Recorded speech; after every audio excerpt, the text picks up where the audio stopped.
بسم اللہ الرحمن الرحیم۔ شروع اللہ کے نام سے جو بڑا مہربان اور نہایت ہی رحم کرنے والا ہے۔ تمام حضرات درود شریف پڑھیں بھائی پہلے۔ اللہم صلی علی محمد وعلی آل محمد کما صلیت علی ابراہیم وعلی آل ابراہیم انکا حمید مجید۔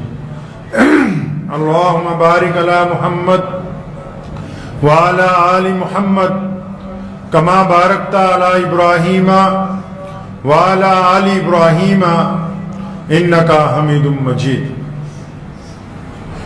آج رمضان المبارک کا آخری جمعہ ہے، اور اس وقت جبکہ ہم یہاں لدھیانہ کی اس تاریخی جامع مسجد میں جمعہ پڑھنے کے لیے اکٹھے ہوئے ہیں، تو پوری دنیا میں اس وقت 1.5 ارب سے زیادہ مسلمان اپنے اپنے شہروں میں، اپنی اپنی مساجد میں، اپنے اپنے علاقوں میں آج کی یہ نماز جو ہے وہ ادا کر رہے ہیں۔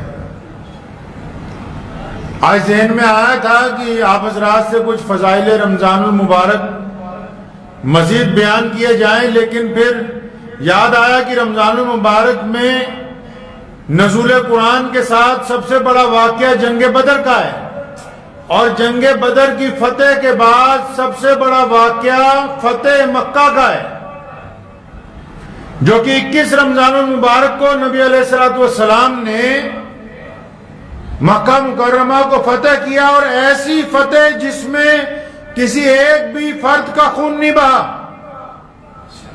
اور اس فتح کے ساتھ پوری دنیا میں یہ بات طے ہو گئی کہ فتح اسلام کے مقدر میں لکھ دی گئی ہے، اور پوری کائنات کے لوگ جو ہیں وہ اللہ اور اس کے رسول صلی اللہ علیہ وسلم کے انصاف کو، اللہ اور اس کے رسول صلی اللہ علیہ وسلم کے کیے گئے عدل کو آج بھی تسلیم کرتے ہیں۔ نبی علیہ السلام کی شان میں اسی لیے کسی نے کہا ہے کہ ہو لاکھوں سلام اس آقا پر صلی اللہ زور سے گئی علیہ وسلم، صلی اللہ علیہ وسلم، کہ ہو لاکھوں سلام اس آقا پر، ظلم لاکھوں جس نے توڑ دیے، دنیا کو دیا پیغام سکون، طوفانوں کے رخ موڑ دیے، اس محسن عالم نے دنیا میں کیا کیا نہ دیا انسانوں کو، دستور دیا، منشور دیا، نئی راہیں دی، نئے موڑ دیے۔ لوگ فتح کرتے ہیں تو بلڈوزر چلانے کی بات کرتے ہیں، لوگ فتح کرتے ہیں تو پھانسی دینے کی بات کرتے ہیں، لوگ فتح کرتے ہیں تو ملکوں کو برباد کرنے کی بات کرتے ہیں، لیکن اسلام کی فتح مبین میں لوگوں کے لیے رحمت ہے، لوگوں کے لیے محبتیں ہیں، لوگوں کے لیے انصاف ہے، لوگوں کے لیے پیار ہے۔ اسلام کی فتح مبین نے جب ظالم کی گردن پر پیر رکھا تو مظلوم کے سر کے اوپر تاج بھی رکھ دیا گیا۔ اگر ہم امام بخاری کو پڑھتے ہیں، رمضان کا مہینہ ہے، شدت کی گرمی ہے، نبی علیہ السلام چل پڑے مدینہ سے مکہ کے لیے، مکہ فتح کرنے کے لیے 10,000 کا جرار لشکر، کوئی چھوٹا موٹا نہیں، 10,000 صحابہ کرام ساتھ میں ہیں، اور اس دور میں تو آبادیاں بڑی چھوٹی تھی، 10,000 کا مطلب کئی لاکھ لوگ آج کے حساب سے۔ جیسے ہی مدینہ سے نکلے، جس راستے سے جانا تھا تو دیکھا کہ ایک کتیا نے بچے دیے ہیں، اور وہ بیٹھی ہوئی ہے اور بچے اس کا دودھ پی رہے ہیں۔ محمد رسول اللہ صلی اللہ علیہ وسلم نے ابن سراقہ رضی اللہ تعالیٰ عنہ کی ڈیوٹی لگائی، فرمایا یہاں کھڑا ہو جائے نیزہ لے کے۔ آج اگر کوئی چھوٹا سا لیڈر گزرتا ہے نا، سڑکوں سے دکانوں کا سامان ہٹایا جاتا ہے، آج اگر کوئی چھوٹا سا منتری گزرتا ہے ٹریفک سگنل بند کر دیے جاتے ہیں، آج اگر کوئی عام سا کسی صوبے کا مکھ منتری جاتا ہے تو پورے کے پورے علاقے سیل کر دیے جاتے ہیں۔ یہاں کائنات کے مولا، جن کا دین آج کائنات کا سب سے بڑا دین ہے، جن کے دین میں ہر رنگ اور بولی کے لوگ موجود ہیں جنہوں نے ایسا مذہب تیار کیا کہ آج پوری دنیا کے کسی مرضی خطے میں چلے جائیں، تھوڑے یا بہت کلمہ لا الہ الا اللہ محمد رسول اللہ پڑھنے والے لوگ مل جاتے ہیں۔ رسول اللہ مدینے سے نکلے، 10,000 کا جرار لشکر ہے، آج کل تو گیدڑ اکٹھے ہو جائیں 40-50 وہی شور مچانے لگتے ہیں، وہ سوچتے ہیں شیر پہ حملہ کریں گے۔ یہاں 10,000 کا لشکر ہے، مدینے سے نکلے، سڑک کے اوپر ایک جانور نے بچے دیے ہیں، راستے میں دیے ہیں، بچے اپنی ماں کا دودھ پی رہے ہیں۔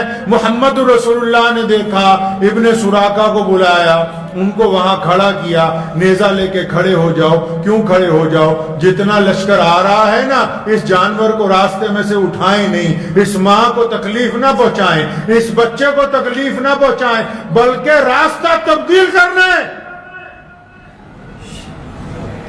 یہ فتح مکہ کے لشکر کا پہلا وہ خوبصورت واقعہ جس نے لوگوں کو بتا دیا کہ محمد الرسول اللہ کائنات میں انصاف قائم کرنے کے لیے آئے ہیں۔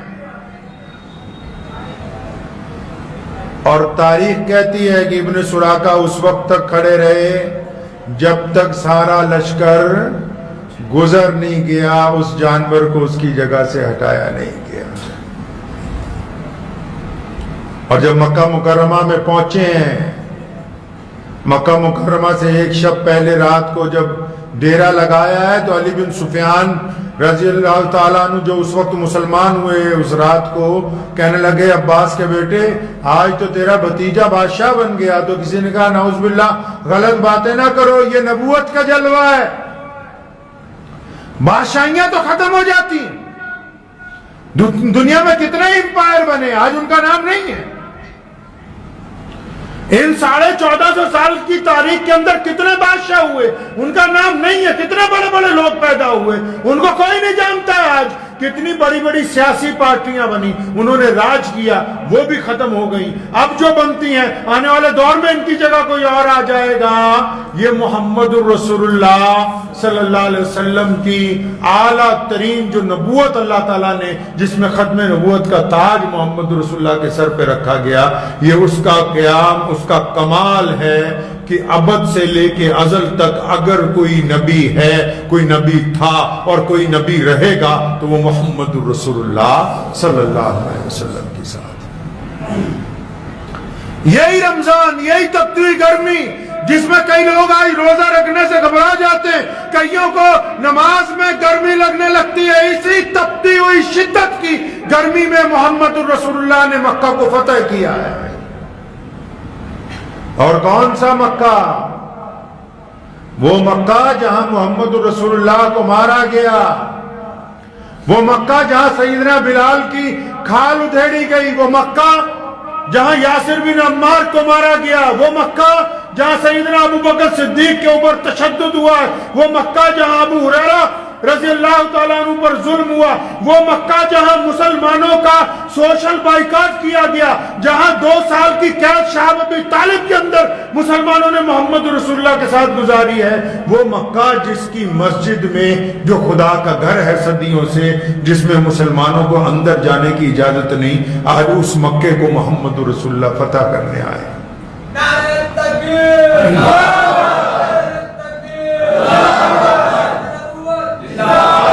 اور رسول اللہ صلی اللہ علیہ وسلم کی شان کیسی ہے؟ ہر اول دستے میں خالد بن ولید رضی اللہ تعالیٰ عنہ آگے آگے جا رہے ہیں اپنے نوجوانوں کے ساتھ، اور سوچو لوگ کیا کہتے ہیں۔